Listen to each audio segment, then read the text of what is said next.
And on today's session, we have with us Robert van Geffen. Thank you so much for joining us. You have been with Philips for over 13 years already, which is very impressive. So I would like to know what has been the biggest digital marketing challenge for you over the past 2-3 years? Philips has been on a business transformation. And tied to that, of course, is also digital transformation. That now Corona is amongst us, you see that we are moving even faster digitally. Since the first of this year, I'm part of a new team focusing on our direct channels. So direct to consumer and direct to business channels. And due to COVID, our strategy is strong. And I think we are even accelerating on certain topics.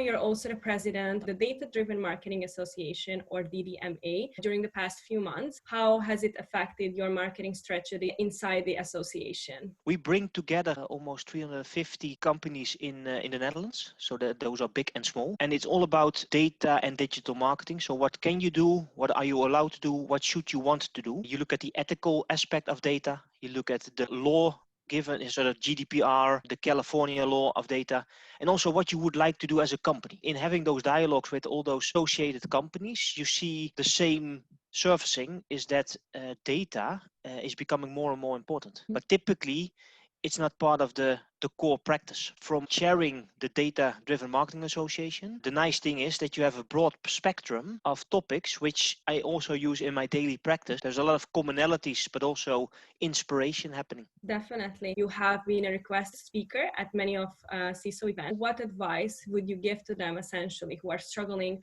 with this customer interaction right now? If you look at Corona, COVID, you saw also a lot of anxiety, right? With people, but also with businesses. And the first signal I would like to give to the listeners here is never change your strategy. Because if your strategy is sound, you need to stick to the strategy and maybe accelerate on certain topics.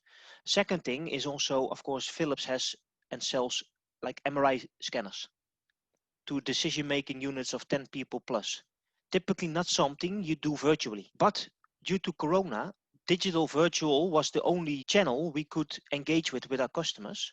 And now we are looking at how to adopt it. For instance, in France, we have been selling MRI scanners in a totally virtual setting. It's via Teams. You have all the decision makers in the room, account management there from Philips, the field service engineers, but also the sales specialists. And that's how we do it. I think the engagement is different, but you can still make it work. But you need to be agile and adaptive in that sense. What do you think is going to be the future of customer experience look like? It's two things. There should be always a focus on ease of doing business. And the second thing is personalization at scale. That implies for both the consumer world as well as the professional world. So we really have a strong focus on starting with the customer consumer and then work it back into the journey. And that journey should be then seamless. It should be thresholdless. So when you have a problem or you want to buy a product, it should be easy. And that's what we measure via NPS. I always learned, as I was in sales before, the biggest problems are your biggest opportunities.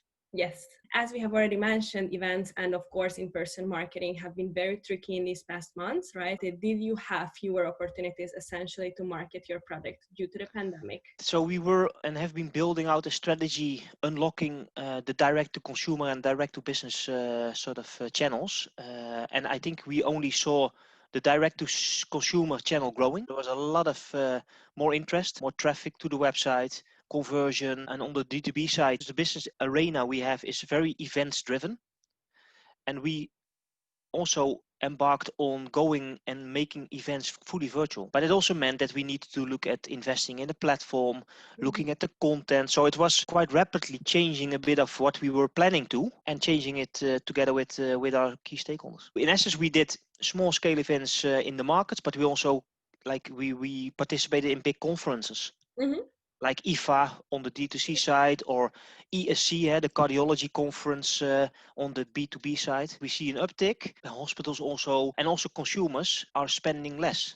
But it's a good balance. So in essence, our performance is doing well despite the pressure due to Corona. And one last question before I let you go. I'd like to know one career advice you received as a digital marketing leader that's been particularly valuable for you. Never stop learning and always be open to feedback. That's two. And third one is embrace servant leadership. Fantastic. I think you have touched base on all of that during this interview. It was great having you with us today, and we are hoping to keep continuing in the future. Cool.